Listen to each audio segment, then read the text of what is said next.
Yes, well, as we get older and older, I'm 77 right now. You can't live forever, you know. So if this procedure I'm going to have to clean the blood doesn't work, then I've got probably a few more months to make it before my kidneys shut down, you know. So that's kind of why I'm kind of going along with the interview at this time.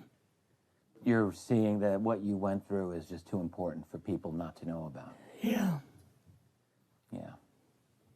Can you just, can we start at the beginning with your military career and just walk through what exactly your experiences were? Was drafted into the military and got into the U.S. Army. After that, I was sent to the Signal Training Center in eastern United States. What year would this be? 58. I went through the Signal Training course. And at that time, I went through the radio teletype course and also the cryptography course, crypto. They had 5 instructors that were getting out of military service. So they pulled the top 5 students, and I was 3rd in the class. So I got pulled as an instructor. Now, were you at this time also working yet for CIA? No. Not yet? No. After one day, my boss came to me, and he said, how would you like to, make some extra money? And I said, oh, money is good. So he's explained to me that he could put it through, would have to get a top secret White House Q clearance for the job, And I thought, boy, must be a pretty exclusive thing, And I said, well, what is this? And he said that I'm director for the CIA for Eastern United States, And I said, oh, I didn't know that. And he said, you weren't supposed to. After about 6 weeks, my security clearance came through, and I got my CIA card. It was an ID card, like a credit card, where I could just go up to the door and slice it, walk right in. And my name at that time, I used a artificial name too. Never used my real name. I started working with him on the project he was on, and that was Project Blue Book, which was kind of partially a fraud. You're saying some of the Blue Book cases were completely fictitious? Yes. But the cases that we got came from, I think it was Fort Belvoir, Maryland. Fort Belvoir? Yeah. And it didn't come from the Pentagon, or it didn't come from CIA headquarters. But we would get reports about a certain sighting that they had in Mexico or Italy or something like that. And then we had people that would follow through on it, that would go out and interview the people to see if they were nutcases or if it was real, So they'd be going overseas frequently? Yeah, I wasn't, but I always stayed statewide. But the people we had working with us from the CIA would do that. We would get like a new report probably a couple times a week. I was coming into the Army fresh off the farm, so I really didn't have much knowledge of anything, but my boss filled me in on Project Blue Book and what they had found so far. as far as Greys and aliens and the Roswell incident. How did you feel when this first got dumped on you? When you first learned about this? I was just kind of overwhelmed with all of this, you know. And I said to him, I don't know if I'm going to be able to be a judge of this type of thing. What's real, what's not, when I don't have much knowledge of it, you know. So What did he say? he said, well, we have to build the information as we go, and you'll see how this thing is working out. And then the other thing is, of course, you really weren't able to tell family or close friends, obviously. No, I couldn't tell anybody. In fact, I had to take a vow that I wouldn't tell anybody. A lot of it for 40 years, and more of it for 50 years, which is up in 2010.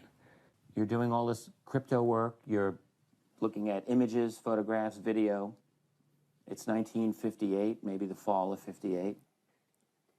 What happened after this? At that time, the Project Blue Book thing kind of went pot, you know. If you remember, back in those days, they kind of declared it as a nothing, you know. Mm-hmm. Right. And They were telling the world all UFOs are misidentifications, hoaxes, balloons. Psychological issues, whatever. Yes. Yeah. So my boss came to me and he says, we've both got a new assignment. And he says, oh, I said, where are we going? Oh, he says, we're going to the Capitol.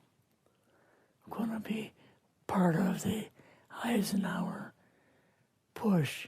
He's trying to find out something about, all about these aliens that MJ-12 was supposed to find out, but never sent back reports to him. The MJ-12, the UFO control group, were they calling it MJ-12 at that time? Yes. They called us in, went into the Oval Office, and President Eisenhower was there and Nixon, and they said, we called the people in from MJ-12 from Area 51 and S4, but they told us that the government had no jurisdiction over what they were doing.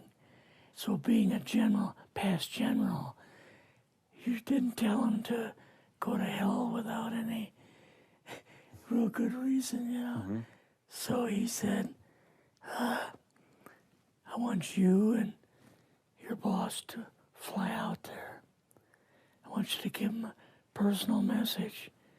He says, I want you to tell them, whoever is in charge, tell them that to get in, they have this week, coming week, to get into Washington and to report to me. And if they don't, I'm going to get the First Army from Colorado, and we're going to go over, we're going to take the base over. I don't care what kind of classified material you got. We're going to rip this thing apart. Eisenhower was going to invade Yes, Area 51. Yeah, with the First Army. So you go out with your superior. Yes. You fly out. You land. What happens? Can you describe this whole process? What you saw? It took us the 13 or 15 miles south to S4 and like different garage door openings. Okay. And in these garage door openings, they had like different saucer crafts. The very first one had the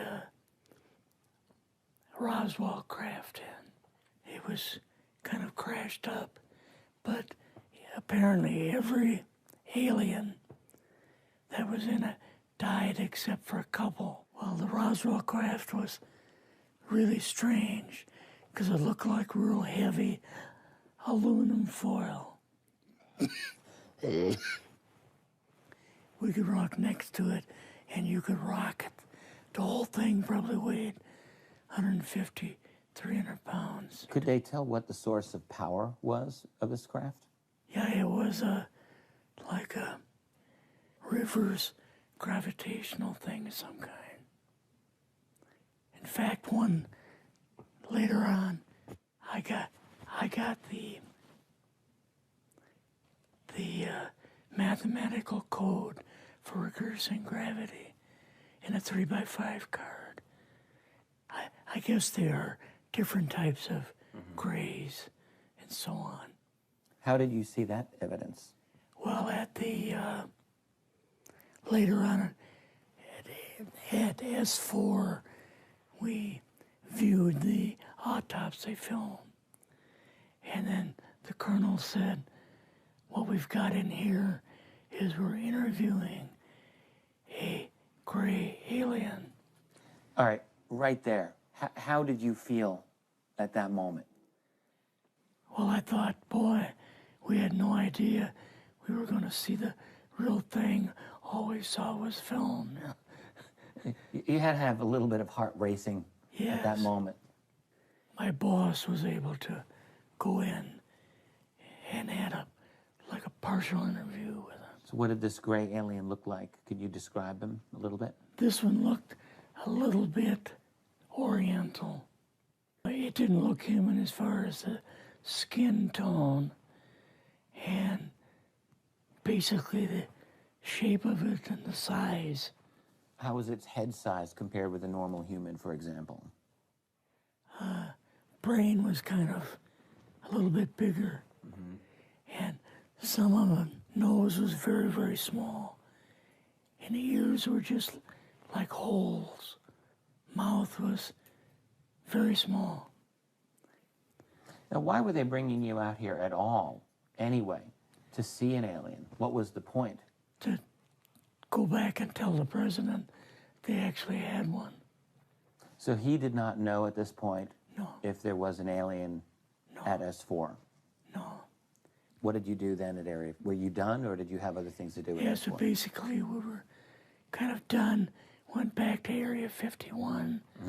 They took us into the main building, and there we saw a U-2, which of course we didn't know existed. And a model of the SR-71. Yeah, the Blackbird. So, but like I mentioned earlier, it was not a model of the current Blackbird, It's an later earlier Blackbird, version. but an early version. Did you go directly to Washington after this? Yes, Or did you go somewhere else? How did they get, did you fly We regular airline, flew- or? we flew back to the commuter plane back to the air base, and then took President Eisenhower's Lockheed Electra back to Washington. You and your supervisor, Yeah. superior officer, and now you're meeting with the president? Yes. Can you describe this? Well, we met with him in, the second story of the old OSS warehouse building. And Eisenhower and Nixon were there, and also Hoover was there. So he asked us what was going on, and we told him about the alien and the whole situation, and the black projects and so on, and he was just totally shocked. He appeared for the first time to be worried, like he was worried. I would think that Eisenhower would, I mean, he certainly knew that flying saucers were real. Yes. He knew that there were aliens. So I guess I'm just wondering, what would he have been, really surprised about? Surprised about the black programs. Eisenhower said, got to keep this thing completely secret. Can't talk about this. Your actual name is, the name you grew up with That was a different name than what you Yes. had in the... I never used it in the CIA at all. Now, what about today? You're going on the public record, and this is still sensitive information, even though earlier you talked about, you know, security oaths that maybe expire after a certain period of 50 time, years. but you're still concerned. Linda Moultonow's phone call, her phone was tapped, and they got my phone number, and through the telephone company, they were able to find me, and so on. When they found you, what happened? I was going to a grocery store. Two guys in a black suits come out of a black Lincoln town car and came over to see me. And they told me that I better not publish anything or talk to Linda about any more things. So at that time, I did, you know, I stopped. That was enough to intimidate you. Yes. Rather remain anonymous. Never show my face on anything. Really, thank you for doing this.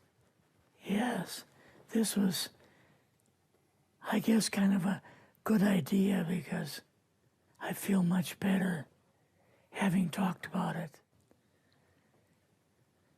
I kind of feel like there's a load off my shoulders Really? because I had an awful lot of secrets that I had kept over the years. En Belgique, on a vu beaucoup d'ovnis apparaître. Un concours de baltrap aussi, oui. Ah oui, Oui, ça s'est terminé il n'y a pas longtemps. Bon, il faudra que je pose la question à nos invités. Et parmi ces invités, un invité que vous connaissez bien, un journaliste, Jean-Claude Bourret. Voilà. Donc si vous voulez poser des questions, vous pourrez le faire tout à l'heure pour droit de question. C'est au 42 48 85 85. Je pense que les ovnis, ça ne laisse jamais indifférent. Voilà, je me tais, je vous laisse la parole. La télé, qu'ils avaient vu un truc là avec 3 trucs lumineux. Moi j'y crois, hein, pour comment je pense qu'il y aura... Qu'est-ce que je vois sur cette photo? Artistiquement, je peux penser à Tchernobyl ou à Hiroshima en petit photocopié. Peut-être en relation avec la journée de la Terre? Non, je crois que c'est un peu de pollution. Forme vague, mais qui représente quelque chose. C'est vague et ça en même temps représente quelque chose. Ah, j'y crois aux ovnis. Personnellement, j'en ai jamais rencontré. Je voudrais en voir un. Non, moi je crois pas aux petits hommes verts. Ça évoque quelque chose qu'on est en train de chauffer, qui monte, On dirait le sida. Une chauve-souris? Une boule? Une baleine. Oui, le soleil à la fin de la journée. Un morceau de lune est caché par le ciel noir. Je vais être méchant, mais ça va pas être vraiment profond. Je trouve que ça me fait rire, ça me fait rire. Enfin, c'est parce que ma conviction à moi, elle est vraiment confirmée. Je ne crois pas aux ovnis. Je pense qu'il y a des faits réels, puisqu'ils ont constaté des... admettons, il y en a qui se sont posés, quoi. Ils disent des soucoupes, hein, que c'est resté cramé et que c'est radioactif par terre. Alors, nous, on envoie bien un télescope dans l'espace cet après-midi. Pourquoi d'autres planètes n'enverraient pas d'autres éléments vers la Terre? Ça peut être petit, grand, avoir une forme ronde, carrée, peut-être même invisible. Alien, un martien.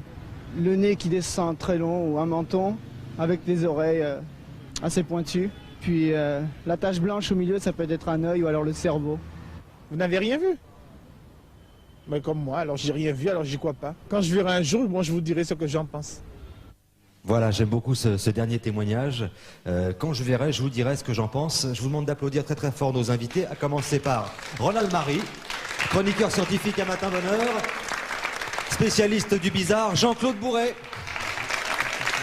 journaliste sur la 5 et puis qui a consacré aux ovnis de très très nombreux ouvrages, Monsieur Michel Bougnas. Alors ça c'est très très intéressant. Il est biochimiste, directeur de recherche, stop, et puis il se promène un petit peu partout dans le monde.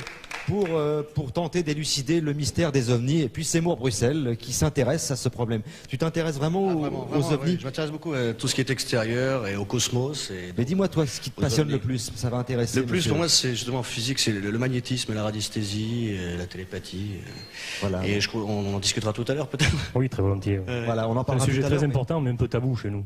C'est un peu tabou. D'ailleurs, je voudrais dire quand même c'est dommage parce que le magnétisme et la radiesthésie aujourd'hui prennent une place très importante. Et je sais qu'en physique moderne, on a beaucoup de découvertes que nous, public, ne connaissons pas. Et je trouve ça très dommage de ne pas, justement, grâce aux télévisions, apprendre beaucoup plus de choses et rester quand même dans l'image du magnétiseur, du radiesthésiste, qui est toujours un peu guérisseur, caché dans la campagne française.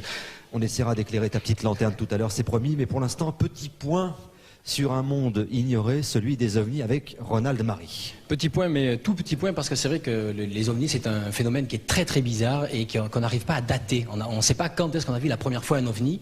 Tout ce qu'on peut dire, c'est qu'un monsieur qui s'appelle Erich von Däniken a émis une théorie qu'il appelle la théorie des anciens astronautes et qu'il applique aux textes anciens.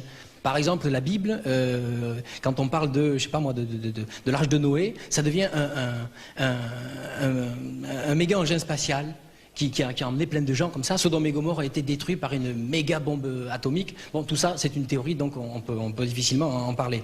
D'un point de vue plus moderne, c'est le 24 juin 47 qu'on a les premiers ovnis qui apparaissent réellement et qu'on a pu les référencer. C'est un Américain qui s'appelle Kenneth Arnold, qui est un scientifique, pardon, pas un scientifique, un homme d'affaires qui est dans son avion au-dessus des montagnes rocheuses et qui voit 9 engins, exactement comme on en a vu en Belgique dernièrement.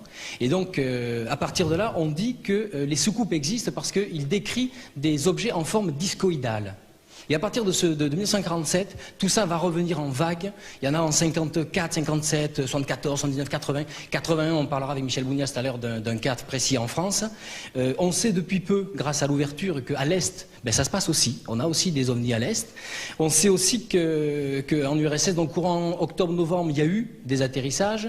En Angleterre, on a parlé de nombreuses fois de ces fameux cercles dans les champs de blé ou les champs de luzerne, on ne sait pas trop ce que c'est. Et puis tout dernièrement, donc, en Belgique.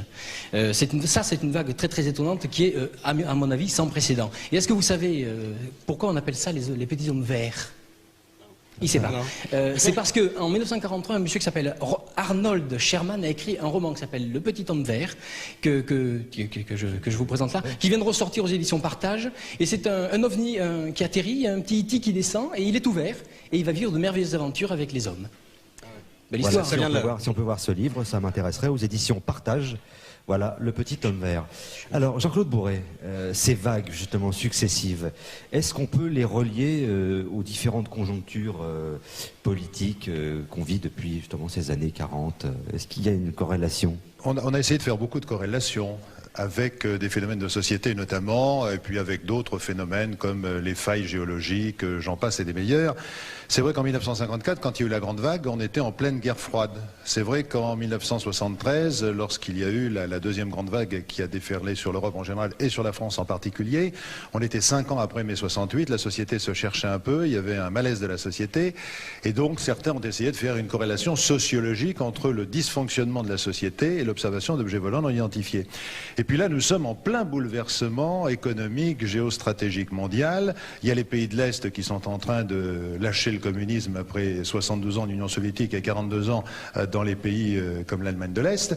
Et puis on voit bien qu'il y a un malaise aussi social dans d'autres pays, y compris en France. Donc on se dit, est-ce qu'il n'y a pas une corrélation? Moi je ne peux pas répondre à cette question, il faudrait faire des statistiques extrêmement précises, mais on s'est posé effectivement la question. Alors, Michel Bounias, vous êtes notre scientifique, et là c'est intéressant que vous soyez là, parce que généralement le scientifique doute, il est là pour douter, et les ovnis, ça doit le faire doucement rigoler. Normalement, c'est un professionnel du doute. Normalement, c'est un professionnel du doute. Mais l'homme que vous êtes, avant de passer aux physiciens, aux biochimistes, l'homme que vous êtes, qu'est-ce qu'il en pense de ces phénomènes? Il n'en pense rien. C'est pour ça qu'il se pose des questions. Quand vous êtes chez vous, que vous entendez ce qui se passe en Belgique, et dont on va parler tout à l'heure, quelles sont vos interrogations? Quelles sont vos craintes? Quelles sont vos croyances? De crainte, non. De croyances, non plus. Uniquement des questions. Et puis, quant à avoir une idée dessus, il faut d'abord avoir suffisamment d'éléments. Donc, pendant longtemps, j'ai laissé toutes ces questions-là dans ce que j'appelle le tiroir pour plus tard. Puis au fur et à mesure que les éléments viennent étayer le dossier, et puis aussi que ma culture scientifique me permet de me poser des questions de plus en plus précises, alors j'essaie de mettre les pieds en place. Mais ceci étant, contrairement à ce qu'on pourrait dire quelquefois, je ne suis pas du tout un ufologiste et je ne me considère pas du tout comme un spécialiste de soucoupe volante ou de quoi que ce soit. Bien, Michel Bougnas, nous allons parler dans un instant de trance en Provence, où vous avez travaillé sur l'apparition d'un ovni et sur les conséquences de cette apparition. Mais j'aimerais qu'on aille visiter ou découvrir ce qu'est la SOBEPS. Qu'est-ce que c'est la SOBEPS? La SOBEPS, c'est la Société belge d'études des phénomènes spatiaux. Alors c'est un titre un petit peu ronflant comme ça, qui cache en fait un certain nombre de bonnes volontés, de gens qui n'ont pas forcément une culture et des compétences scientifiques, mais qui essayent d'être honnêtes dans leur démarche. Et c'est l'une des multiples petites associations qui existent dans le monde et qui étudie les objets volants non identifiés. Eh bien, on va découvrir la SOBEPS pendant 1 minute 30, 2 minutes. Eh bien, on va découvrir la SOBEPS pendant 1 minute 30, 2 minutes. Je ne sais pas ce qui se passe. Est-ce qu'on veut nous faire prendre conscience qu'il y a autre chose qui est au-dessus de nous, qui est différent, qui semble plus avancé technologiquement que nous, sans provoquer de choc frontal, c'est-à-dire sans le contact officiel. Alors ça a été fondé le 20 mai 1971 et ça a été fondé parce que j'ai lu 3 ou 4 livres sur le sujet et j'étais frappé par le nombre d'observations rapprochées en me disant qu'au fond, s'il y a quelque chose de vrai dans ces phénomènes rapportés, c'est une chance infime de pouvoir un jour vérifier, avec beaucoup de temps, beaucoup de patience, des moyens, de la bonne volonté et des gens compétents, surtout par la méthode scientifique. Je me suis dit, c'est au fond l'événement probablement le plus important de toute l'histoire de l'humanité. Donc il faut essayer de vérifier, il faut essayer d'appliquer les disciplines des sciences exactes à l'étude des phénomènes, il faut collecter des informations, il faut les vérifier, les contre-vérifier, il faut essayer de mettre en évidence un certain nombre de choses. Par la méthode scientifique, il n'y en a pas d'autre. Il faut se rendre auprès des témoins, il faut avoir une description détaillée et précise de ce que le témoin a observé. Évidemment, le témoignage humain n'a aucune valeur en science. Donc, en principe, il faut essayer d'avoir des corrélations entre témoins. Là, c'est une valeur juridique, mais évidemment, un très grand nombre d'observations, quand il y a une très grande cohérence interne, comme c'est le cas pour cette vague de ces 4 derniers mois, nous est parvenu plus de 700 cas. Ce sont souvent des groupes de témoins d'1 à 5 personnes. Ça représente 1 500 à 2000 témoins. Et il est évident qu'il y a aussi une majorité silencieuse, qu'il y a beaucoup de cas que nous ne connaissons pas. La SOS fonctionne évidemment avec des bénévoles. Ce ne sont que des bénévoles, donc des gens qui se proposent en fonction de ce qu'ils ont envie de faire, soit des enquêtes sur le terrain auprès des témoins, soit des travaux de secrétariat. Il y a beaucoup de choses différentes à faire. Tout est vraiment 100% bénévole. Ça, c'est vraiment formidable. Par contre, sur le plan financier, on a d'énormes difficultés. Nous n'avons vraiment pas assez d'appui financier et j'espère bien que les autorités de ce pays finiront par nous accorder quelque chose en matière de subsides. Voilà, nous retrouverons ces témoins, ces fameux témoins en Belgique que Jean-Marc Carrat a rencontrés il y a quelques jours. Vous verrez, c'est très intéressant. Si on faisait un petit retour en arrière, Jean-Claude Bourret, on va aller à Trans en Provence. C'était en quelle année exactement? Alors Trans en Provence, c'était en 1981. 1981. Et c'était un cas extraordinaire puisque pour la première fois en France, un cas d'atterrissage a pu être très rapidement protégé par la gendarmerie nationale qui a d'ailleurs toujours des instructions pour faire une enquête approfondie sur le terrain si jamais il y a un cas sérieux d'observation. Et ensuite, les scientifiques se sont occupés très sérieusement de l'analyse des traces. Et les scientifiques, eh bien, c'est aujourd'hui M. Bougnas qui est allé à Trans en Provence et qui a constaté. Et qu'est-ce que vous avez vu exactement? Et là, votre témoignage nous intéresse. Pour commencer, je n'ai rien vu. Parce que, tout à fait au début, ce sont des enquêteurs, d'abord les gendarmes, ensuite des techniciens du Centre national d'études spatiales qui sont allés faire des prélèvements d'après les indications que je leur avais données. Bon, il se trouve que quelques mois auparavant, le Centre national d'études spatiales m'avait demandé s'il serait possible, au cas où se produirait un phénomène de ce genre-là, de mettre en évidence des effets sur le vivant. Alors je leur avais dit, dans certaines conditions, si certaines conditions sont réunies, ça serait effectivement possible. Alors donc nous avons passé un contrat de collaboration pour le cas où. Et le cas en question, ça a été celui de Trans. Alors, vous avez vu les traces au sol? Bon, c'était très modeste. Il y avait les traces ont été photographiées par les gendarmes. C'était une espèce de très vague empreinte circulaire de 2,50 m à 3 mètres de diamètre, et puis c'est tout. On ne voyait rien d'extraordinaire par-dessus. Alors là, vous m'étonnez, on ne voyait rien d'extraordinaire. Il paraît que tout était brûlé. Absolument pas. Il n'y avait rien de brûlé ni de carbonisé. Simplement 2 petites traces comme des traces de ripage selon le terme même des gendarmes, et puis c'est tout. Alors ces schémas qu'on voit sur l'écran là, qu'est-ce qu'ils représentent exactement? Alors ça c'est le dessin d'après ce qu'a décrit le témoin et la façon dont se présente le site, ce qu'ont décrit le témoin et les gendarmes. Alors en haut on voit la soucoupe et puis en dessous? Alors en haut on voit en fait on devrait voir un point d'interrogation parce que moi j'en sais rien de ce qu'on a vu. Ça n'est pas du tout mon problème. Mon problème c'est d'avoir quels sont les effets de ce qui s'est passé sur les êtres vivants. Alors qu'est-ce qui s'est passé justement sur les êtres vivants? Alors je crois qu'il faut d'abord que je vous dise quelques mots de ce que c'est que les êtres vivants finalement, parce que qu'est-ce qu'on va analyser, pourquoi, dans quelles conditions, c'était quand même là l'essentiel du problème. Jamais rien n'avait été véritablement fait à ce niveau-là. Alors les êtres vivants finalement c'est un jeu de montage, avec des pièces de base qui ne sont pas tellement nombreuses, il y en a quelques dizaines tout au plus. Ces pièces de montage se modifient un peu les unes les autres pour en créer de nouvelles, et puis ensuite elles s'emboîtent, les unes par-dessus les autres. Attendez, je suis désolé, mais là, je ne comprends pas très bien. C'est un jeu de construction. Moi, ce que je vois sous la soucoupe, c'est de l'herbe. Voilà. Et bien, voilà, voir ce qui est arrivé à cette herbe. L'herbe, c'est une des formes de montage que l'on peut faire avec les pièces de base de la nature. Ouais. Et alors, ce que ça a de pratique, l'herbe, c'est que ça ne change pas de place. Tandis que les animaux, on aurait pu analyser les animaux, mais eux, ils changent. Alors, l'herbe, on a choisi des plantes qui se trouvaient à des distances variables depuis le centre de la trace, c'est-à-dire juste sous l'emplacement de l'atterrissage de l'engin, et puis à des distances de plus en plus grandes.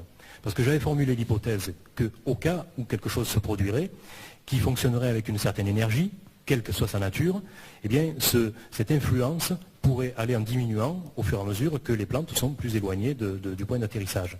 Donc j'avais pensé qu'on pourrait quantifier en quelque sorte le phénomène.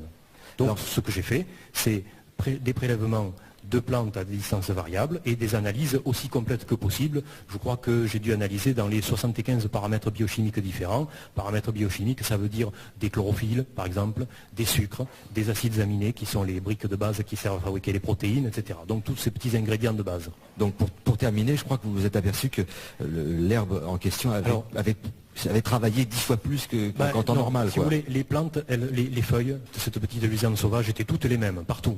Mais à l'analyse, je me suis aperçu qu'il y avait des changements dans la mécanique biochimique, des changements complets.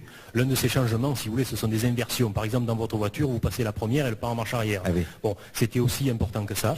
Et puis, d'un autre côté, effectivement, les modifications observées allaient en diminuant chez les plantes qui étaient les plus éloignées, avec des variations qui étaient d'ailleurs inversement proportionnelles quelquefois au carré de la distance. Ça, c'est quelque chose qu'on peut mettre en relation peut-être avec un phénomène électromagnétique, et il se trouve que peut-être que des moyens de propulsion électromagnétique sont envisageables. Voilà, merci Michel Bougnas, ça fait quand même réfléchir ce que vous dites. Même le scientifique ne voulait pas me le dire, mais enfin ça fait réfléchir.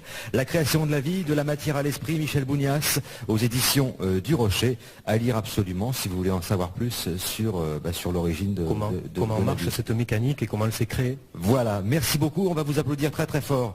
Merci Michel Bougnas. Voilà, c'est fini.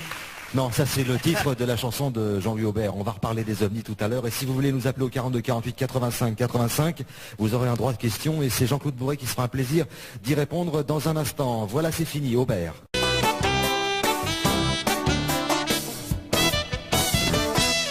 Ça va Jean-Claude ?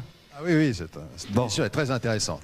D'abord, Jean-Claude, est-ce que vous avez vu, vous, des ovnis? Eh bien non, je n'ai toujours pas vu d'ovnis, mais j'espère bien ne pas mourir idiot et moi aussi faire une observation. Bon, est-ce que vous voulez bien applaudir Jean-Marc Carra, s'il vous plaît, notre journaliste qui est allé se promener en Belgique, et vous allez applaudir également Jean Sider qui a fait paraître un livre fort intéressant, Ces ovnis qui font peur, aux éditions Axis Mundi, préface de monsieur Rémi Chauvin. S'il vous plaît. Oui. Alors on va parler de ces ovnis. Vous pouvez l'applaudir? Non, ça va pas? Non, il vous plaît pas? Bon. Seymour. Oui. puisque tu t'appelles Bruxelles, on va aller en Belgique une fois. En Belgique, encore? Ah bah oui, On parce s'est engagé. que si tu as écouté le représentant de la SOBEPS qui parlait tout à l'heure, il y a depuis je crois 6 mois, on parle beaucoup de cette nouvelle vague d'OVNI qui déferle au-dessus de la Belgique. Alors Jean-Marc Carat est allé enquêter et il a rencontré les témoins. Et ce sont des témoignages, vous allez voir, fort intéressants que je vous demande de regarder avec beaucoup d'attention. On en parle juste après. Nous sommes à la limite d'Eupen. Moi, je suis membre de la brigade de gendarmerie d'Eupen. C'est par là que le 29 novembre 89, vers 17h30, les gendarmes sur le terrain, les collègues qui ont vu la première fois l'objet très curieux, bizarre, d'une forme triangulaire, assez bas et sans bruit. J'ai été prévenu, j'étais dispatcher à la gendarmerie d'Eupen. Et alors on a blagué d'abord, on croyait à Saint-Nicolas, à l'atterrissage, etc. Finalement, on a quand même pris l'affaire au sérieux. Les gendarmes ont poursuivi l'engin jusqu'ici, donc ici à la limite de Membar.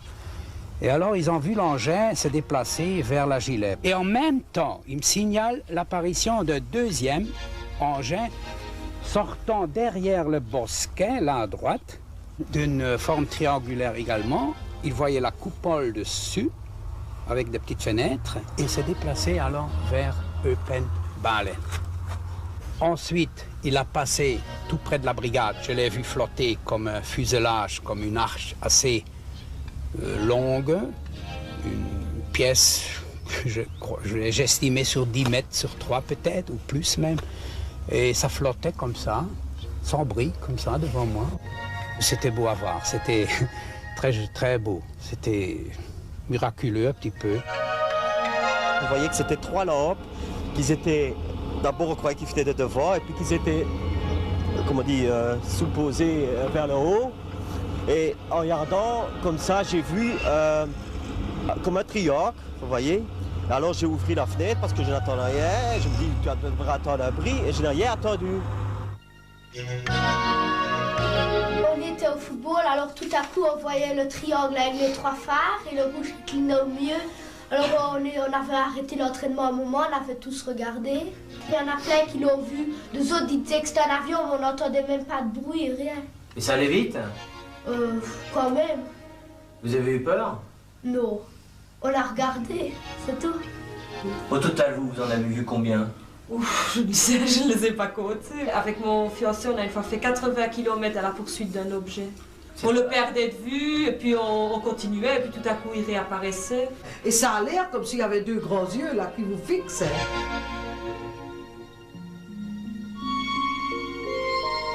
Avant d'avancer l'hypothèse des extraterrestres,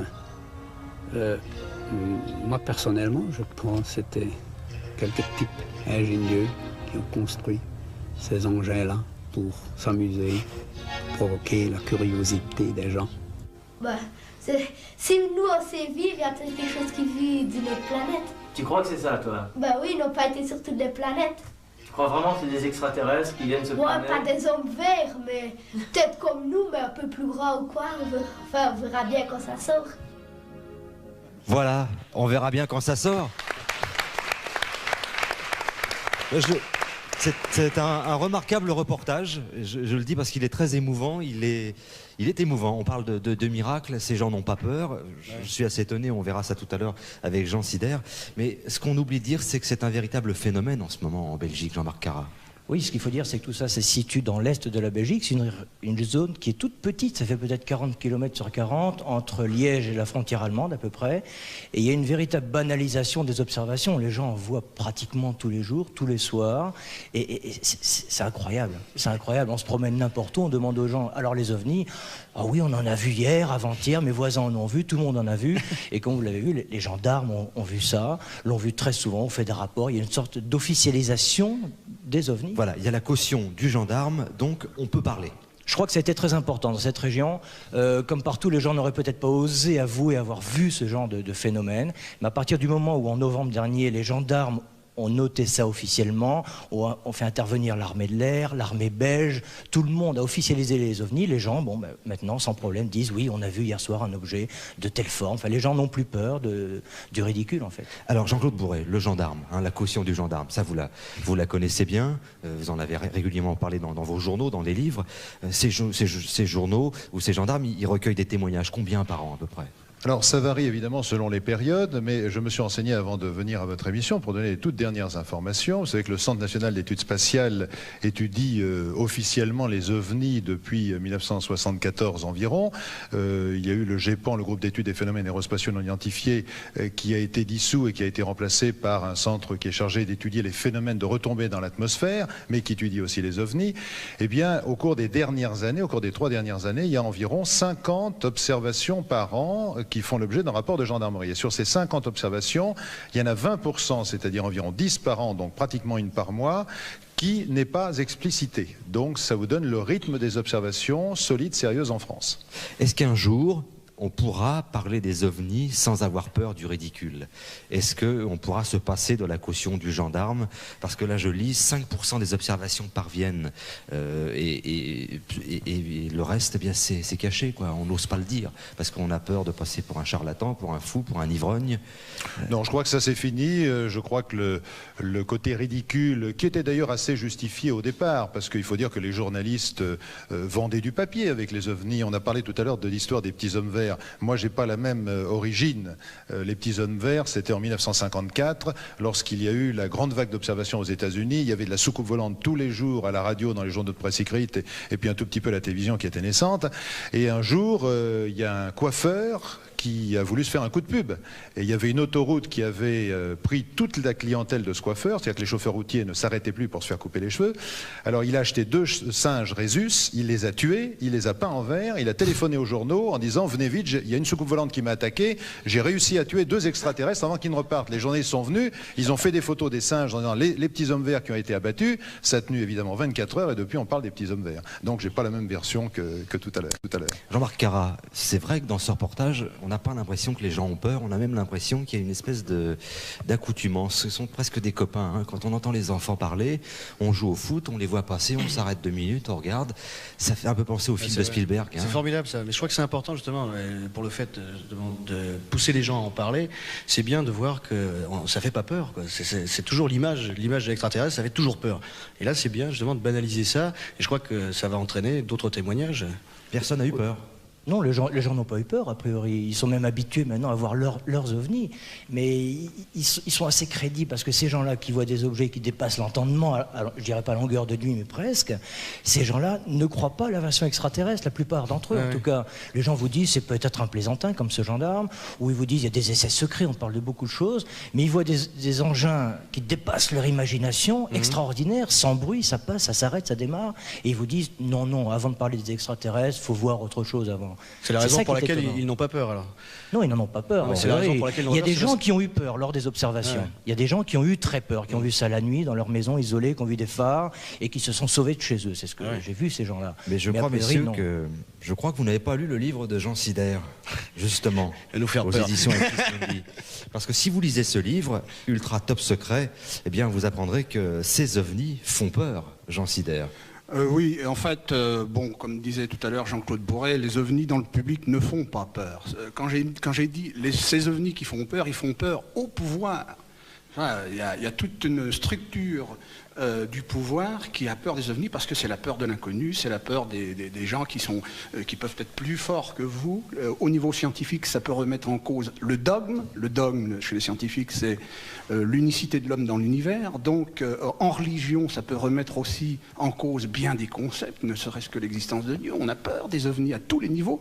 Et puis, les gens de nos gouvernements ne sont pas tellement satisfaits de cette situation parce qu'effectivement, ça implique beaucoup de problèmes. Se contrôle pas, il n'y a pas d'impôt sur l'OVNI. Pour l'instant, il n'y a pas d'impôt sur l'OVNI, non. Mais moi, je vois des mammifères qui sont tués, mutilés. Bon, c'est pas sérieux. Oui, alors écoutez, là, je vous dirai tout de suite, Thierry, que dans mon livre, j'ai fait un livre uniquement sur les États-Unis.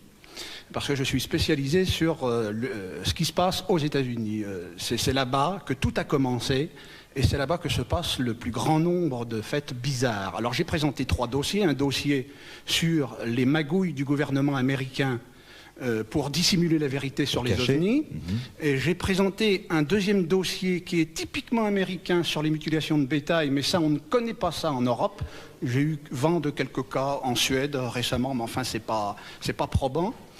Et puis j'ai présenté le dossier folklorique de l'ufologie américaine qui est d'une richesse exubérante et qui ferait les joies éventuellement de cinéastes pour éventuellement faire les motifs d'un film, parce que vraiment c'est très très très folklorique leur ufologie aux Américains. Bien, Jean Sider, on va bientôt refermer les portes de ce jardin secret. Je vais rappeler le titre de ce livre, Ces ovnis qui font peur, aux éditions Axis Mundi. Oui, alors absolument. Je précise un tout petit point important. Ce livre se trouve difficilement, c'est la maison d'Hervé Livre qui le distribue, ceci pour les téléspectateurs qui seraient intéressés de l'obtenir. Pour terminer, passez-moi ce livre, voilà, celui-là uniquement. Alors une pièce de musée. Une pièce de musée, regardez. Le premier livre sur les ovnis qui est sorti au monde, il a été publié aux États-Unis en 1950, c'est le livre de Frank Scully, Behind the Flying Saucer, qui a été traduit ensuite en français quelques mois plus tard. Mais ça, c'est une pièce de musée. Bon, l'histoire que raconte Scully n'est pas très très solide, mais enfin, c'est quand même, ça fait partie de l'histoire de l'ufologie. Merci infiniment, on vous applaudit. Merci Jean-Claude Bourret, à très très bientôt. Nous reparlerons des ovnis. De toute façon, ils feront en sorte qu'on en parle encore. Jean-Marc Carra, merci, à très très bientôt. Vous nous appelez au 42 48 85 85. Vous avez un droit de question concernant ce sujet, les ovnis. Jean-Claude Bourret essaiera de répondre. Et Jean-Claude Bourret sont là pour vous répondre. Est-ce qu'on a quelqu'un au téléphone? Bonjour, allô? Oui. Allô, allô? Allô, oui. Bonjour monsieur. Bonjour. Soyez le bienvenu. Oui, merci beaucoup. Donc la question s'adresse à Jean-Claude Bourret. Tout d'abord, bon, mais, on s'est croisés. Je ne sais pas, vous m'entendez bien? Oui. J'espère aussi qu'on vous entend bien, oui. Vous m'entendez bien. Donc, avec Jean-Claude Bourret, nous nous sommes croisés au cours de certaines conférences. Bon, il ne me connaît pas trop, moi je le connais mieux parce que, bon, il a une vulgarisation plus importante que la mienne, c'est un fait. Et avant d'arriver juste à ma question, je vais juste revenir un petit peu en arrière.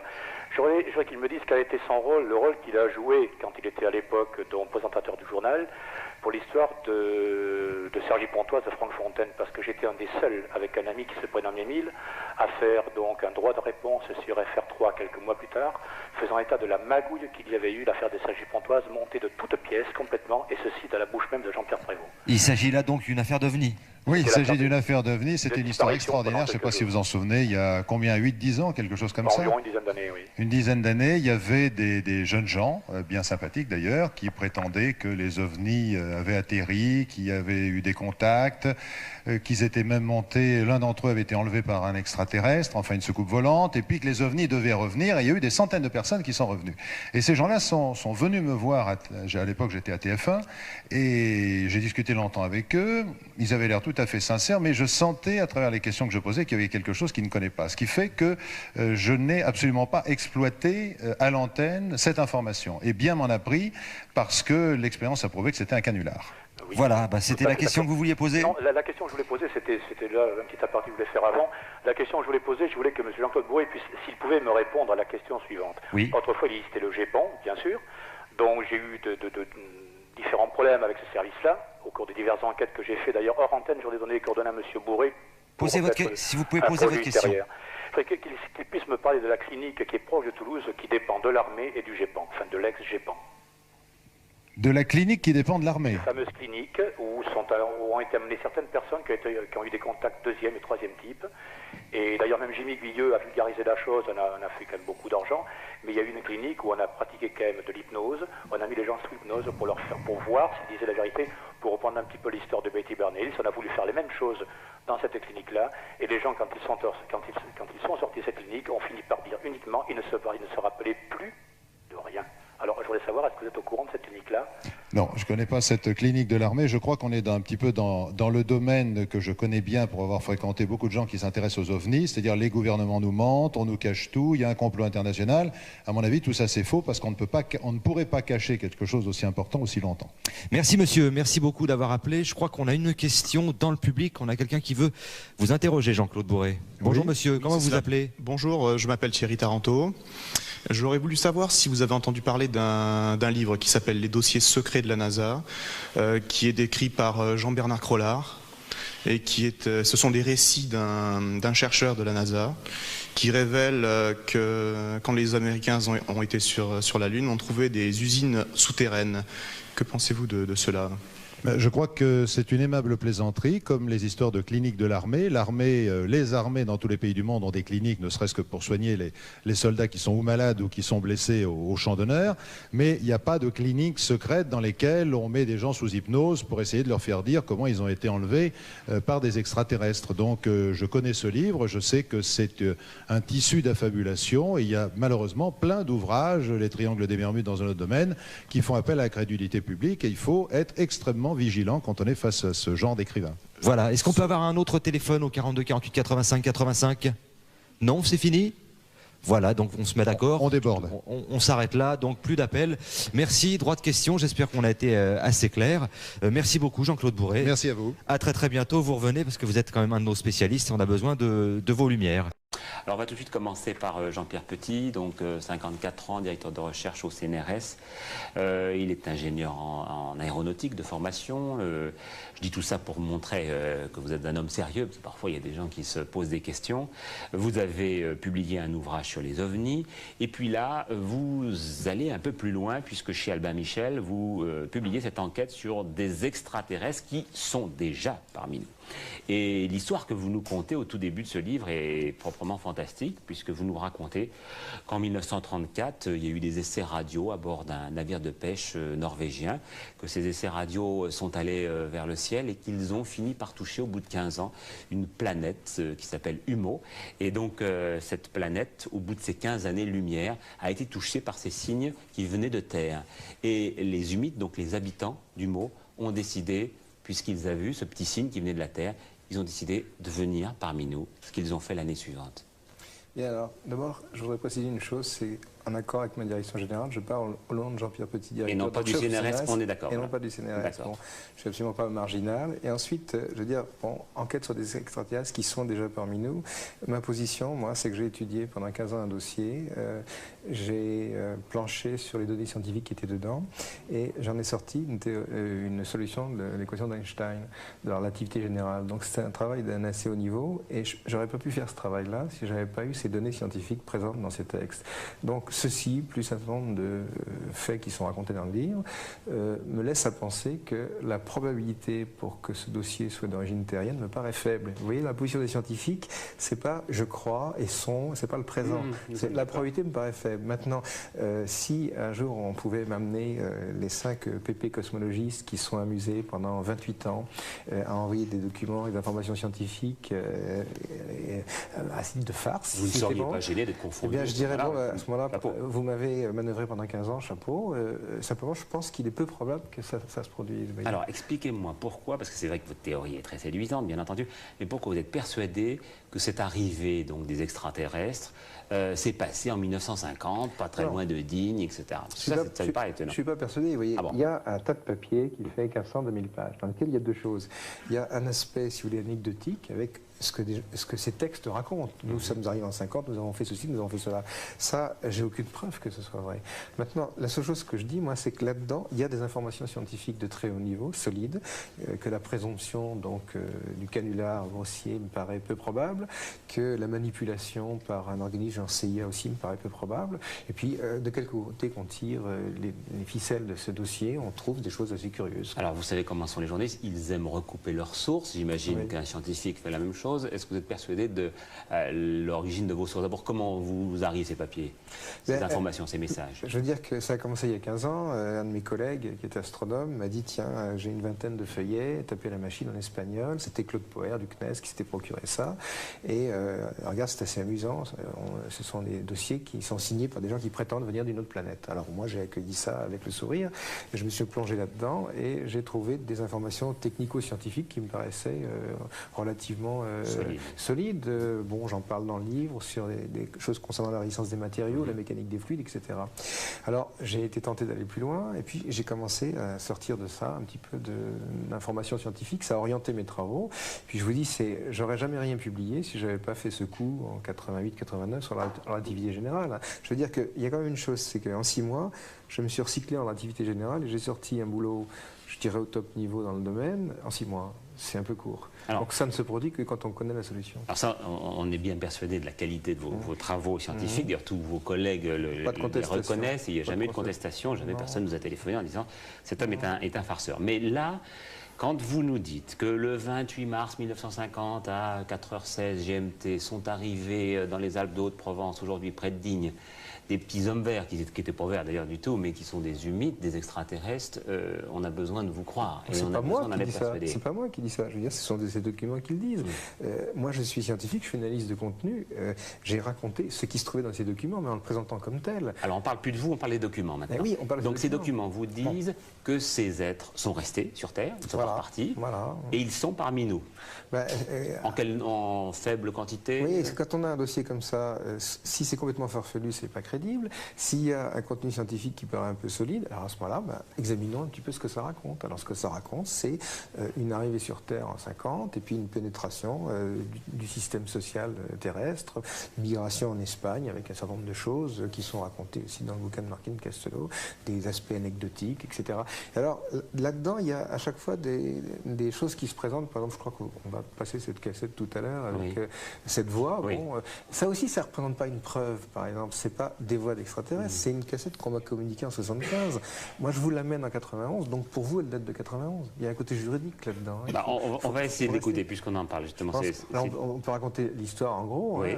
Ce qui est donc prétendu, c'est qu'il y a un bonhomme qui rentre une nuit à Madrid à 2h du matin, et puis il fait ce qu'on appelle une rencontre du 3e type. Il trouve une soucoupe volante en panne sur le bord de la route, quoi.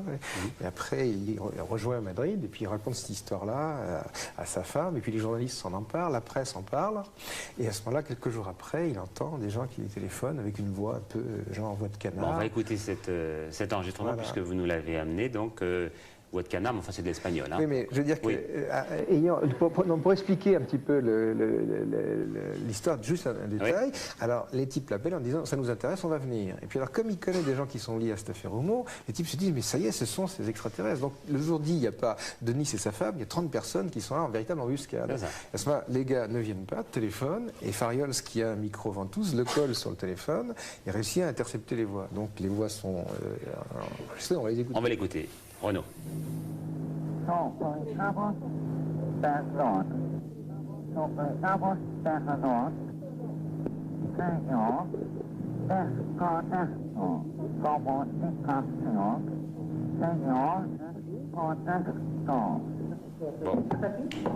Bon, pour ceux qui ne comprennent pas l'espagnol, on a bien compris qu'il s'agissait, monsieur, arrêtez la communication, on supplie, etc. Moi, quand j'ai eu cette cassette, je suis allé au labo de phonétique d'Aix-en-Provence et j'ai dit à mon ami Teston, fais-moi un phonogramme de ce truc-là pour voir. Donc, alors, phonogramme, on abscisse le temps, on a ordonné la fréquence. Et j'ai dit, qu'est-ce que tu en penses? Il m'a dit, c'est pas une voix humaine. Mais en 75, on avait déjà des vocodères.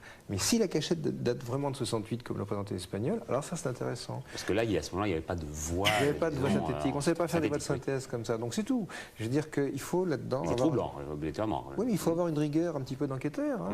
Et je vous dis, pour vous, journaliste, cette cassette, elle date de 91, parce que je peux très bien l'avoir fabriquée la veille. Quoi. Bon. Donc, il faut rester... Qu'est-ce qui vous fait dire maintenant que les humides sont plutôt blonds et pas verts comme on croyait, qu'ils sont plutôt petits, qu'ils n'ont pas le sens artistique, qu'ils font des... Ça, je veux dire, il y a toute une description donc, dont ils sont les auteurs. Hein. On n'est pas allé sur place pour vérifier, quoi. Donc, pigmentation de la peau, la taille, je crois qu'on n'en parle pas. Et moi, j'ai pas d'opinion là-dessus. Simplement, je trouve que derrière tout ça, il y a quelque chose qu'il faut élucider, quoi. Qui sont les auteurs de ces documents? Vous dites quand même qu'ils ont une voix nasillarde, donc ils ont oui, pas alors de ils expliquent dans un texte que les sons ne sont pas produits avec des cordes vocales, mais avec des replis pharyngés. Et ça explique pourquoi, à ce moment-là, les fréquences sont différentes et pourquoi la production de son est différente. Ça cadre d'ailleurs avec cet enregistrement qu'on a entendu, quoi. Alors vous dites qu'ils ne sont pas très artistes, en effet, donc ils ont peu le sens artistique, mais qu'en revanche ils se livrent à des concerts d'odeur, parce qu'ils ont le sens olfactif. Je crois que là ils se trompent complètement sur ce que c'est que l'activité artistique, parce qu'un concert d'odeur c'est plutôt un truc sensuel. Hein, je veux dire, c'est pas exactement. J'ai pas beaucoup assisté à de concerts. Non, mais je crois que, je veux dire, dans ces documents il y a une chose amusante, c'est qu'il y a pratiquement pas de métaphore, il n'y a pas d'imaginaire, il n'y a pas d'imagination, il n'y a aucun humour. C'est dur d'écrire 500 pages comme ça, sans aucun humour. Il n'y a pas d'art plastique, il n'y a pas d'art musical. Alors je crois qu'ils se sont dit, bon, ben, on sait quand même faire des trucs avec les odeurs, donc ça doit être ça qu'on appelle l'art. Bon, alors ils ont une voix, ils ont un alphabet aussi, on va le voir un petit peu comme ça en banc-titre avec Renaud Lévenkim. Et pendant que vous voyez cet alphabet, là vous avez pu le déchiffrer ou vous avez des idées? Rien du tout, je veux dire qu'il y a des ethnolinguistes qui se sont mis là-dessus, on s'amusait. Moi j'avoue, à chacun son métier. Je veux dire, dans cette masse, il y a des informations, mais dans tous les domaines. Je ne suis pas biologiste, donc je n'ai pas commenté les documents de biologie. Moi j'ai commenté strictement ce sur quoi j'étais intervenu, c'est tout. Et comment vous savez que Sakharov, par exemple, aurait été contacté par les humides? C'est eux qui vous ont dit ça? Non, je prétends pas ça. Ah non. Je veux dire que j'ai trouvé dans ces documents, donc en 1975, des informations sur un modèle cosmologique qui m'avait beaucoup déconcerté. Il n'y a pas un univers, mais deux. Et dans le deuxième, il y a le temps qui va à l'envers. Déjà, c'est quand même assez curieux. Et en plus, ces deux univers sont énantiomorphes. J'ai dû même chercher le mot dans le dictionnaire parce que je ne le connaissais pas. Et puis en 1977, j'ai un peu travaillé là-dessus. J'ai fait une première publication, ou même deux publications à l'Académie des sciences sur le sujet, qui s'appelle Univers énantiomorphe à temps propre opposé. Et l'éditeur de Michel a même trouvé intéressant de reproduire les publications scientifiques à la fin, qui sont un peu une sorte de pièce de conviction comme ça. Puis alors, j'ai sorti ce travail qui n'a reçu aucun écho dans le monde scientifique, complètement isolé, et en 83, je me suis aperçu dans la publication des œuvres complètes de Sakharov qu'il y avait quelque chose de complètement parallèle, que Sakharov avait aussi fait un modèle gémellaire avec des flèches du temps en opposition. Alors, c'était une première coïncidence, et ensuite, si vous lirez dans le livre, la fin de son discours de réception de prix Nobel, totalement singulier. Oui. Qu'est-ce que ça vient faire? C'est-à-dire, bon, avec votre grille de lecture, c'est vrai que, bon, on se pose des questions. Quand on interroge quand même vos confrères, bon, un certain nombre d'entre eux disent, l'un d'entre eux a dit par exemple, bon, Jean-Pierre, bon, les ovnis n'existent pas, mais Jean-Pierre Petit a tellement d'imagination qu'il finira bien par les inventer. Qu'est-ce que vous dites? Vous dites que vous n'êtes pas un poète, vous dites que vous êtes vraiment un scientifique. Je veux dire, quand je suis passé à Télévision sur la 5, là, il y a 2 mois, il y avait un scientifique qui a dit les scientifiques sont en droit de prendre n'importe quelle source d'inspiration, poétique ou quoi que ce soit. Oui, Newton a trouvé la gravitation en regardant tomber une pomme. Moi, je lui ai dit, mais moi, je savais que la vitesse de la lumière devait varier, je savais que le produit du rayon de courbure de l'univers pour lequel la vitesse de la lumière était une constante, je savais que je devais avoir une solution à courbure négative, que l'énergie se conservait et pas la masse. Et ça, c'est des informations précises et fortes. C'est un peu comme les chiffres, les 8 premiers chiffres d'une combinaison qu'il y en a 10. Et la probabilité de donner des informations comme ça un peu au hasard, ça me paraît très faible. Donc le gars qui a donné cette information-là, étant donné la qualité du travail que ça a produit, connaissait la solution. Bon, alors vous savez bien, quand on invite quelqu'un dans une émission, on essaie de se renseigner quand même sur les gens qu'on invite, on essaie d'éviter les plaisantins. Et ce qui m'a frappé dans votre livre, c'est de découvrir qu'au fond, cette enquête, vous l'avez fait parallèlement à celle que 3 journalistes viennent de publier, cette fois-ci chez Robert Laffont, qui s'appelle La conspiration des étoiles, Martine Castello, Philippe Chambon et Isabelle Blanc. Les 2 derniers sont dans le public. Ils ont délégué Martine Castello pour parler de ce livre.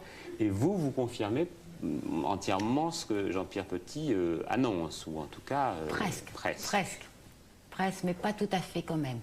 Je devrais dire d'abord que il n'y a aucune preuve des théories de Jean-Pierre Petit. Ce sont des théories très bien ficelées qui ont été exposées dans des revues scientifiques. Mais tant qu'on n'aura pas vérifié par l'expérimentation ces théories, il n'y a aucune preuve de leur véracité.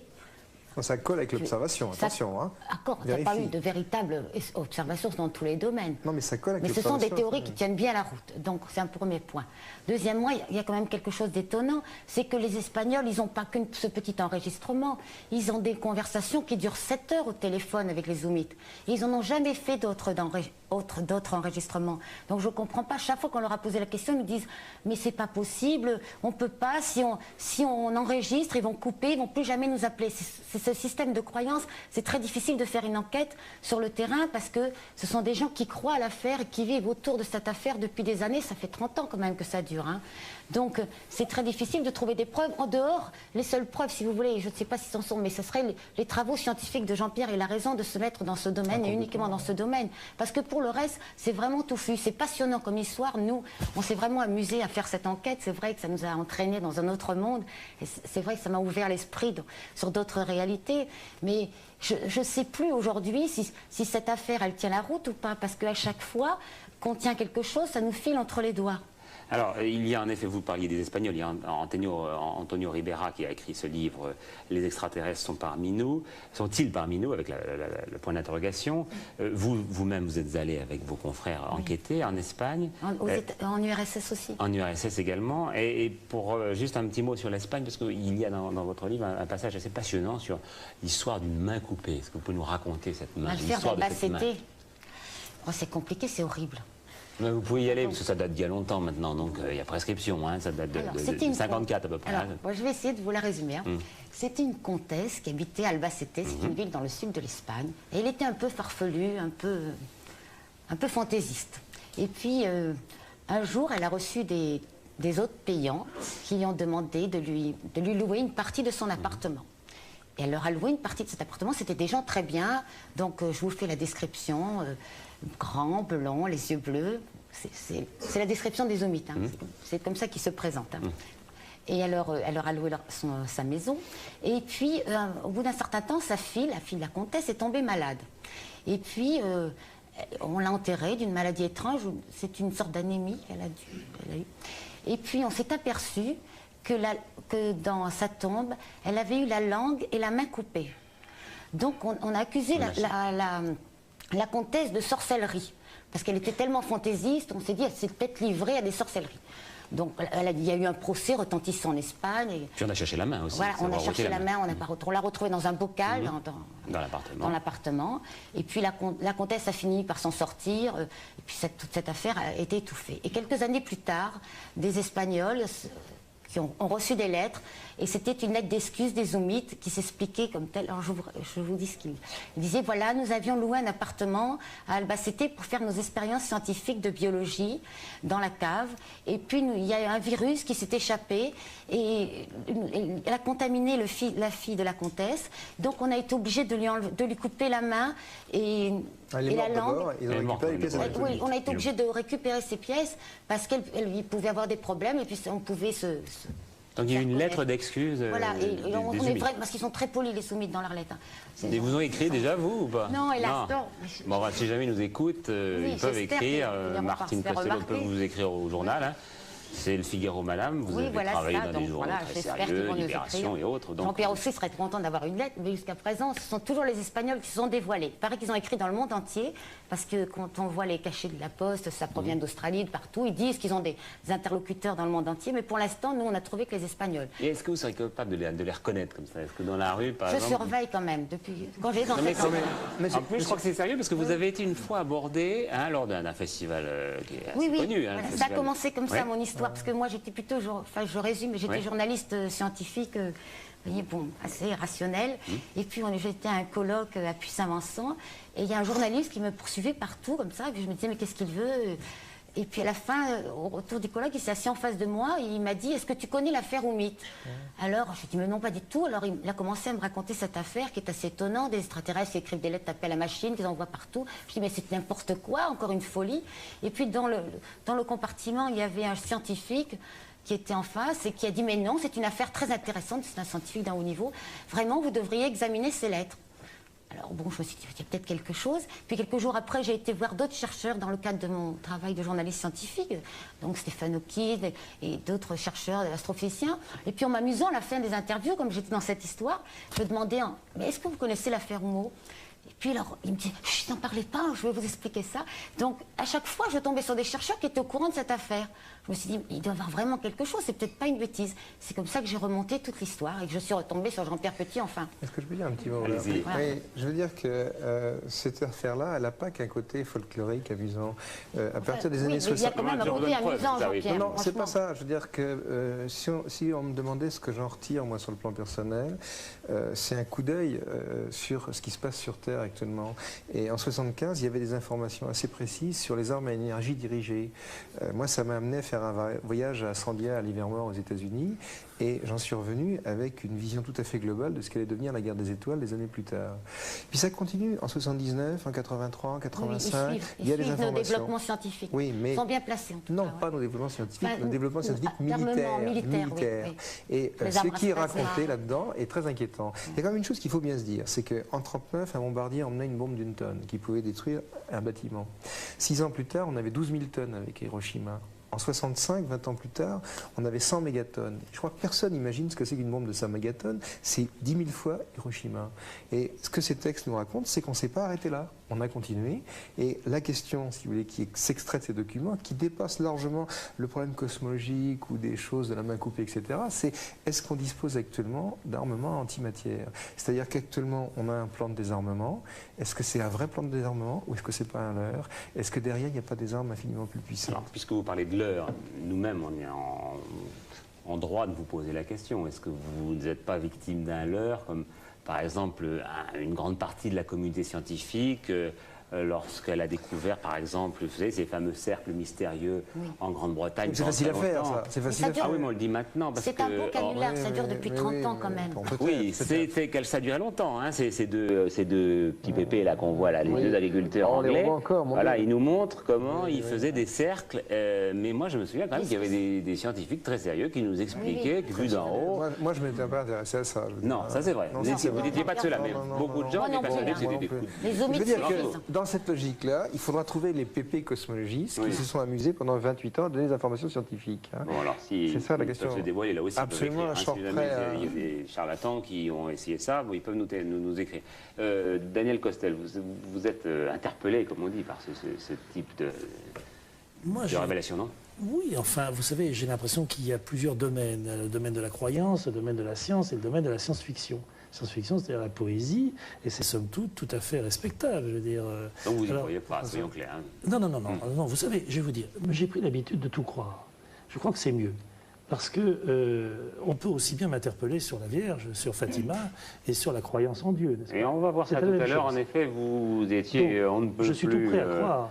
Je ne suis pas de croire, moi je ne suis pas un homme de croyance. Là, c'est pas une croyance. Moi je ne suis pas un homme de croyance. Vous voyez, ce qui est formidable d'ailleurs, c'est qu'on nous interpelle aussi quand on croit. Oui, vous savez, si je disais je ne crois pas, on me dirait mais vous avez tort, c'est croire, j'ai fait une très bonne expérience scientifique, etc. Il faut être sceptique ouvert. Nous, on a essayé de faire une enquête de sceptique ouvert. Je ne suis pas sceptique et je suis ouvert. Voilà. Jean-Marc Al, vous êtes plutôt sceptique, ouvert, fermé Je dirais que je ne suis ni sceptique ni ouvert.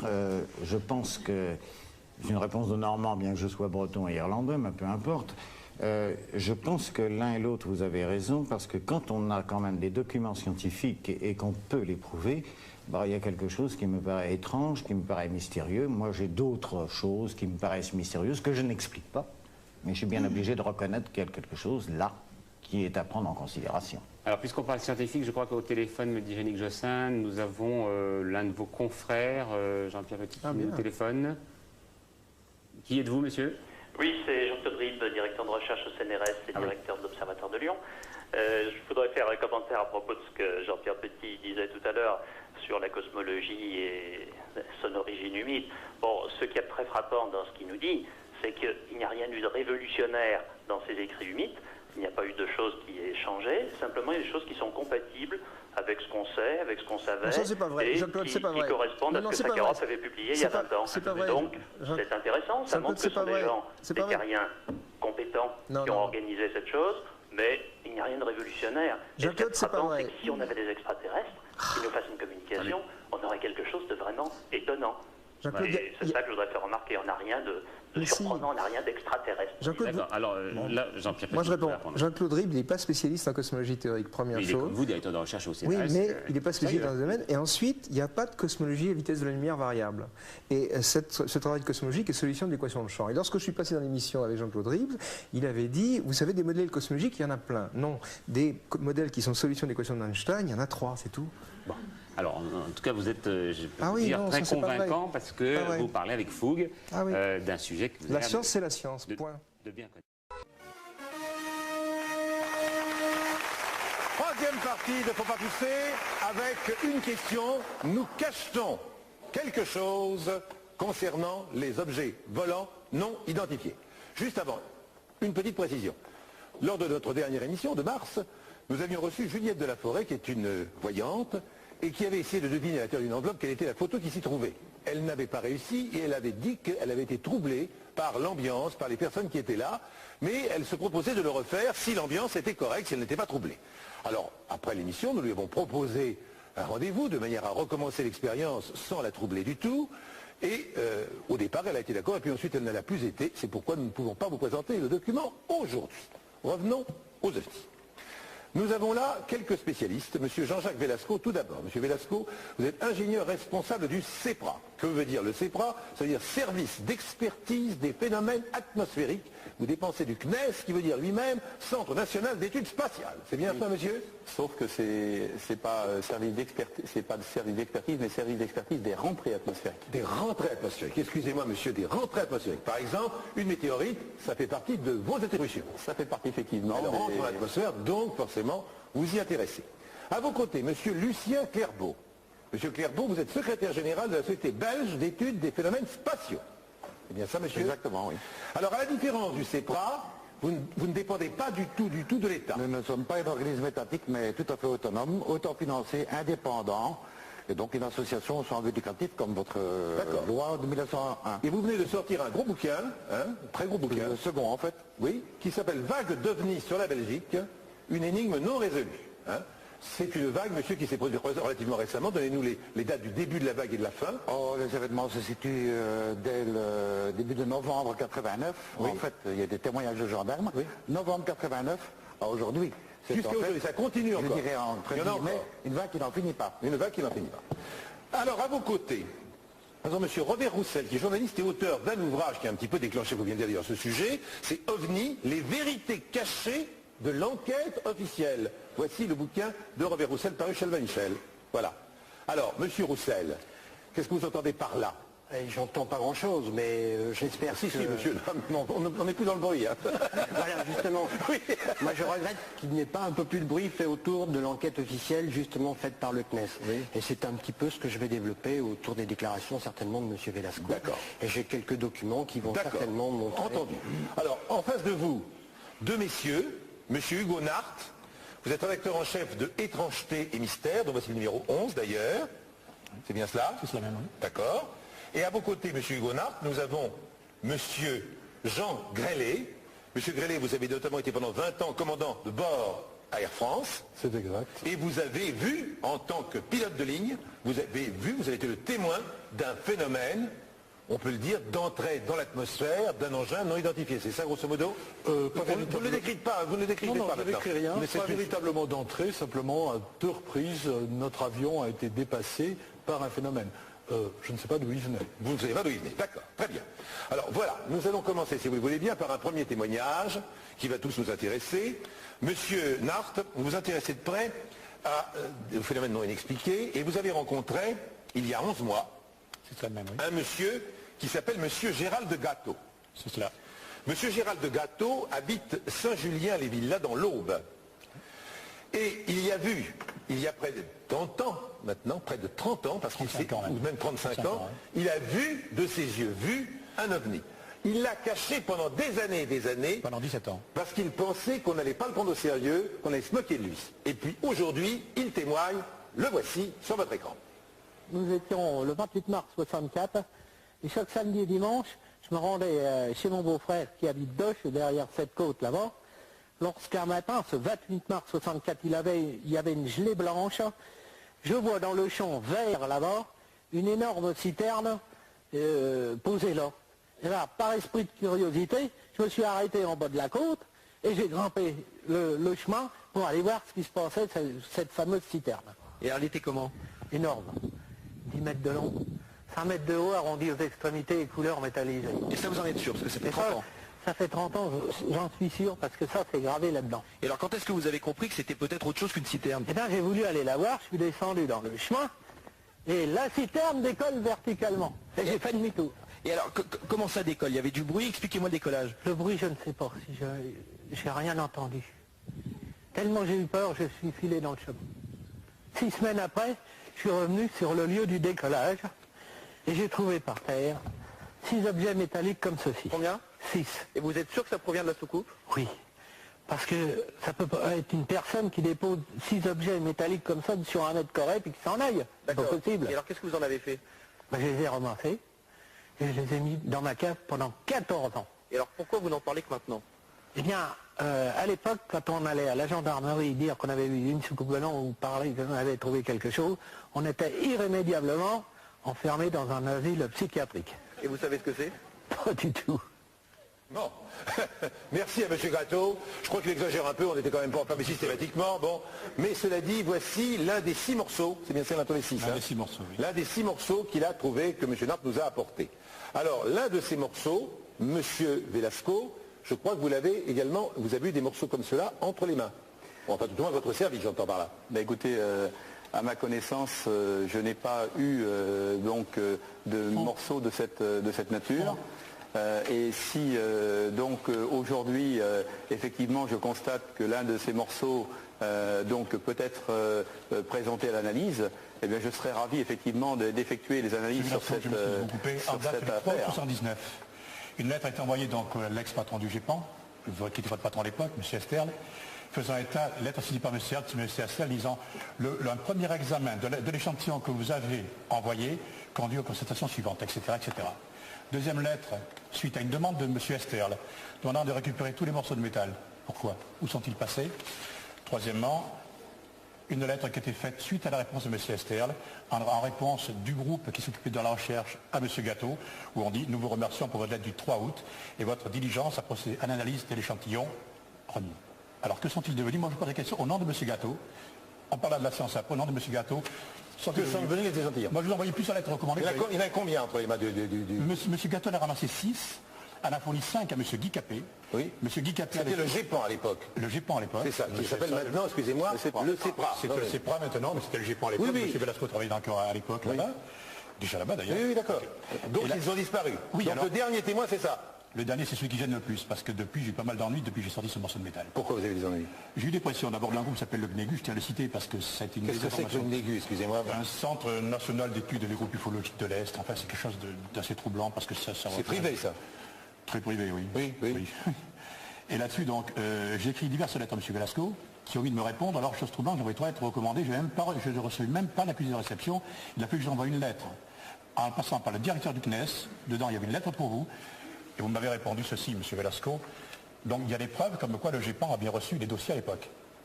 Et vous m'avez répondu ceci.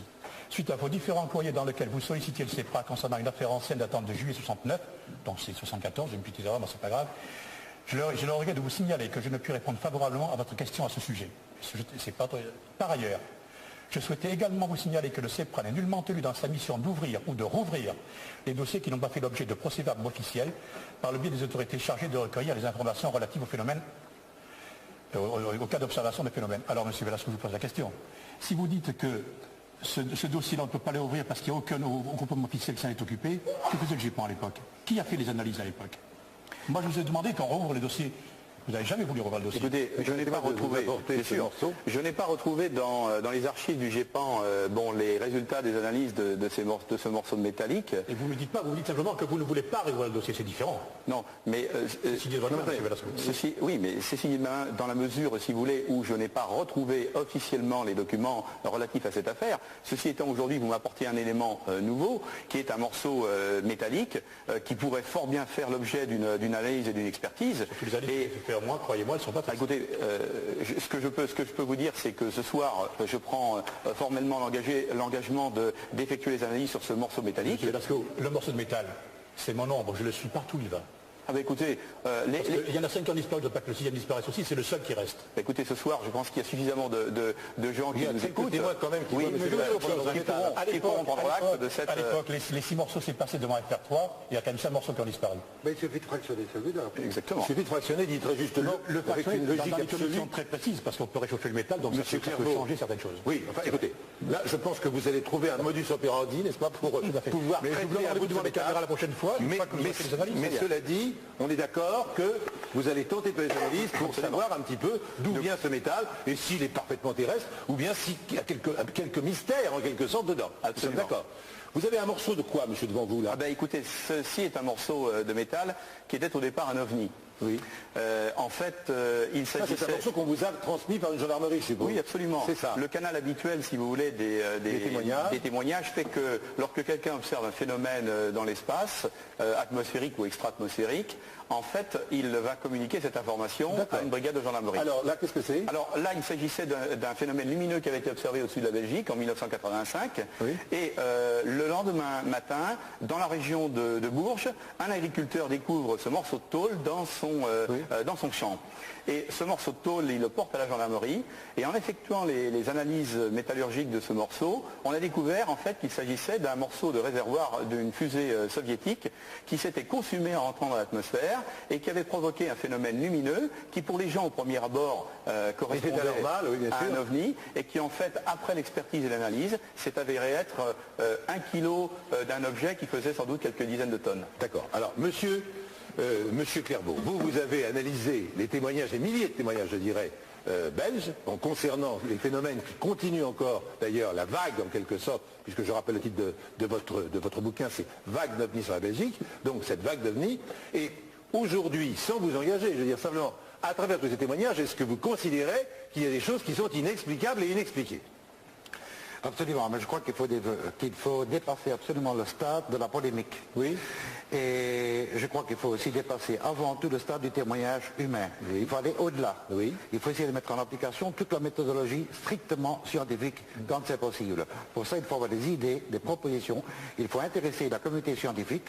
Il faut acquérir une crédibilité. Oui. Il faut engager des autorités. Ne pas leur jeter des pierres comme on le fait d'habitude dans les associations, et leur soumettre le problème. Je ne dirais pas qu'il faut mettre la pression, mais diplomatiquement, on arrive à un résultat. C'est ce qui est arrivé chez nous. Oui. Nous avons un dossier de près de 20 000 pages de rapport d'enquête fait auprès des témoins.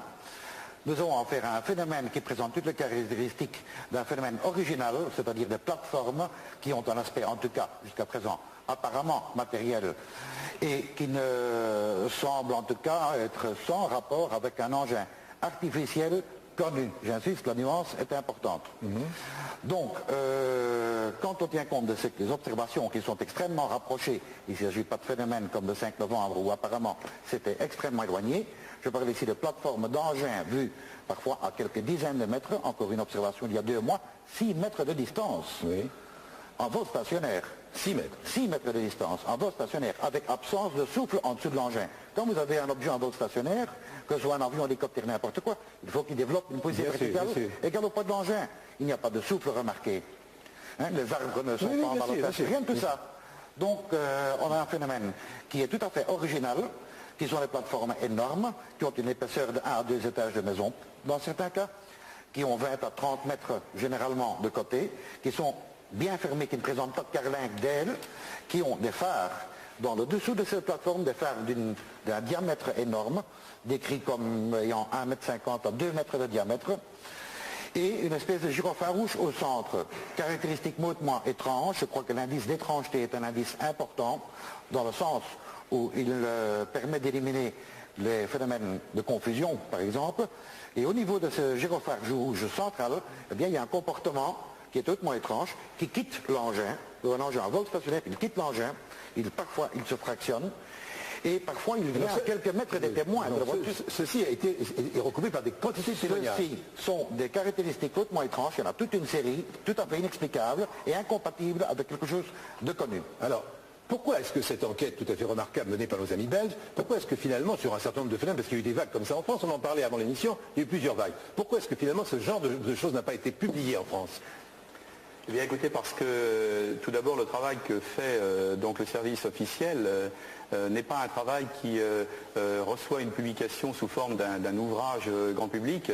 Si, vous avez déjà écrit des choses, comme Jean-Claude Bourret, vous avez écrit OVNI, la science avance. J'ai écrit effectivement cet ouvrage justement pour montrer au public le travail qui est fait au niveau du CNES, à savoir que parmi les phénomènes qui sont analysés, je dis bien les phénomènes, il y a essentiellement la perception d'un phénomène physique qui lui peut être interprété de façon totalement différente, des phénomènes à caractère psychologique ou psychosociologique pour lesquels nous n'avons pas forcément la même sensibilité. Notre travail consiste essentiellement à mettre en valeur des phénomènes à caractère physique, que sont tout un ensemble de phénomènes naturels ou artificiels. Vous attachez moins au témoignage humain.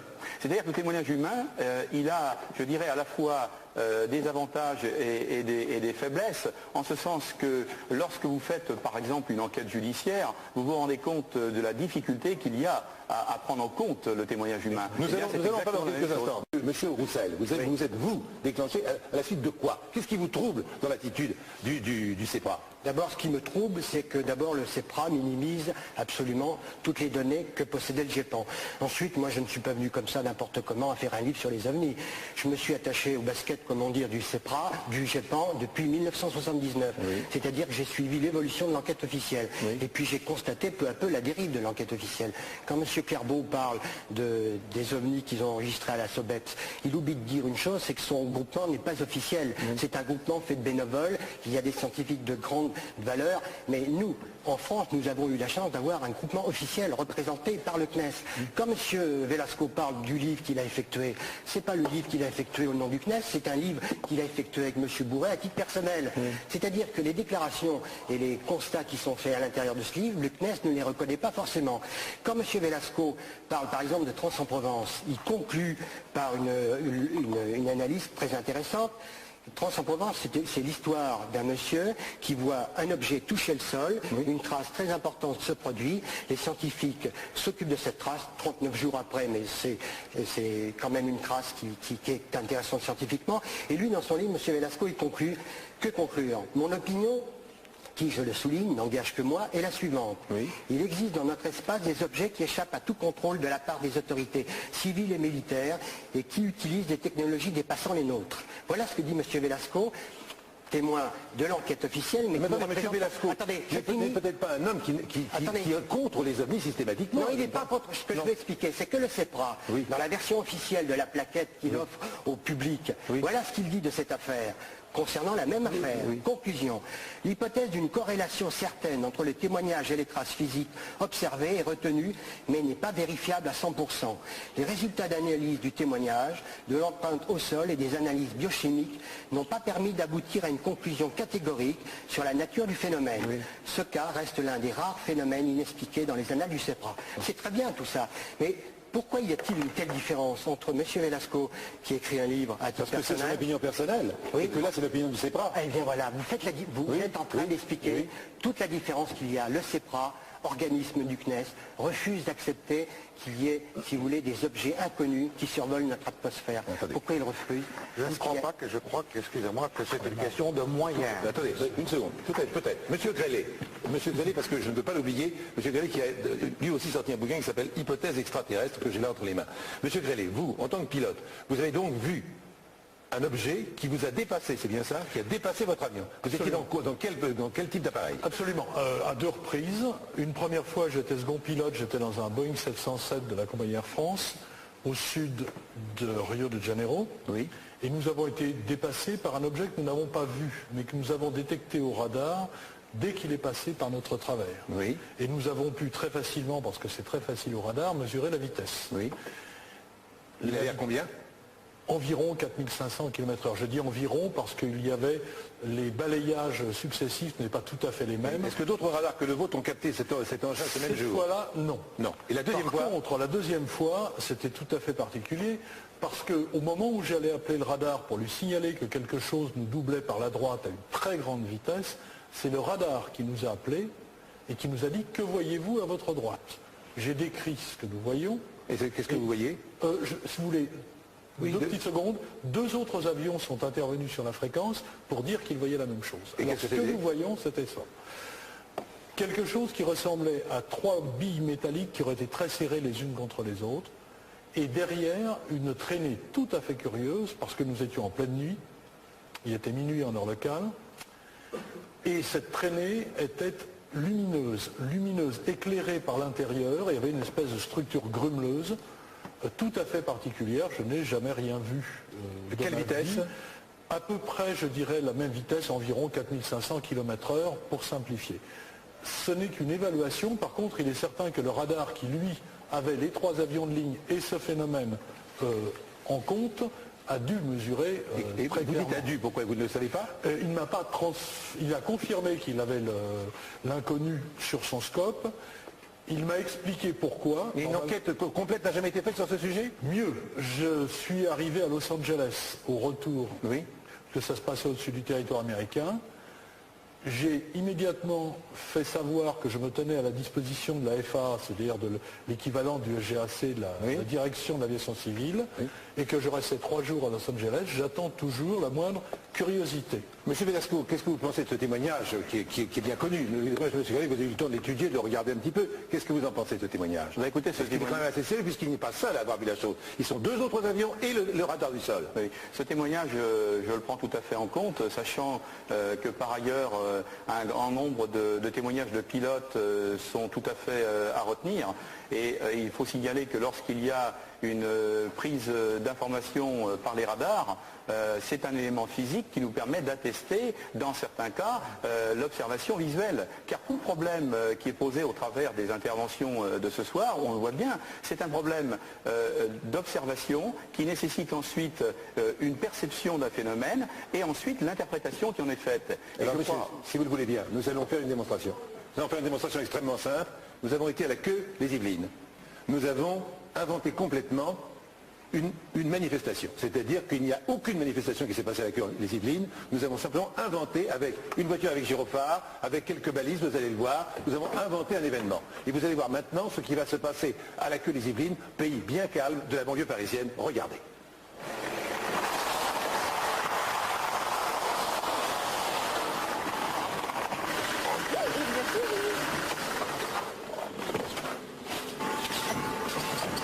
Instruction du PC, on attend, on est sur place.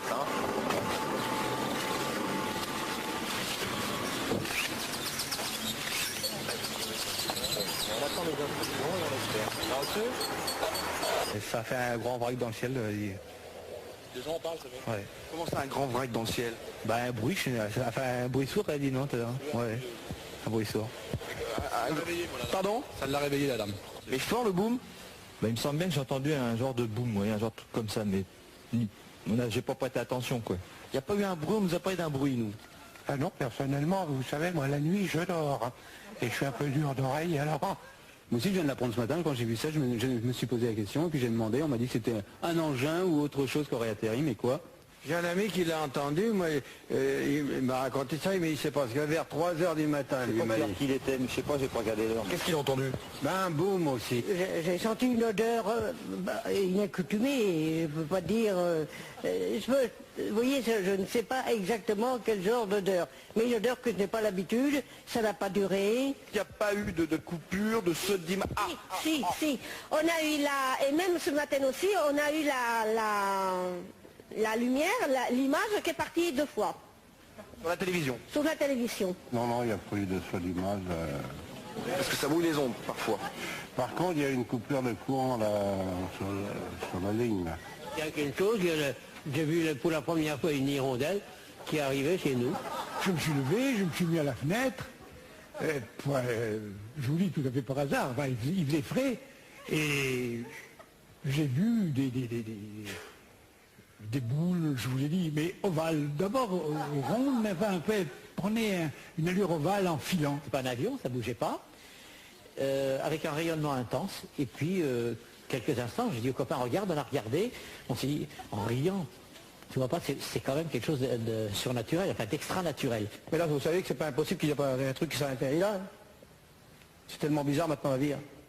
Mais oui, c'est bizarre, c'est bizarre. Nous remercions Madame le maire de la commune de la Queue des Yvelines pour sa collaboration et son accueil.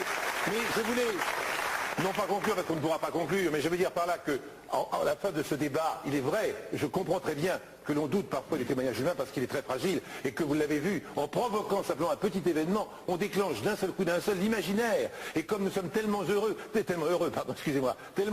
d'imaginer qu'il pourrait y avoir quelqu'un d'autre que nous dans cet univers immense, bien entendu, nous espérons qu'un jour il se manifeste, qu'il nous parle, qu'il nous réponde. Et c'est vers ce vœu que nous tendons tous. Donc il est certain que nous devons prendre tous nos témoignages avec beaucoup de prudence. C'est normal. Mais je voudrais simplement une dernière question et on conclut et on se quitte.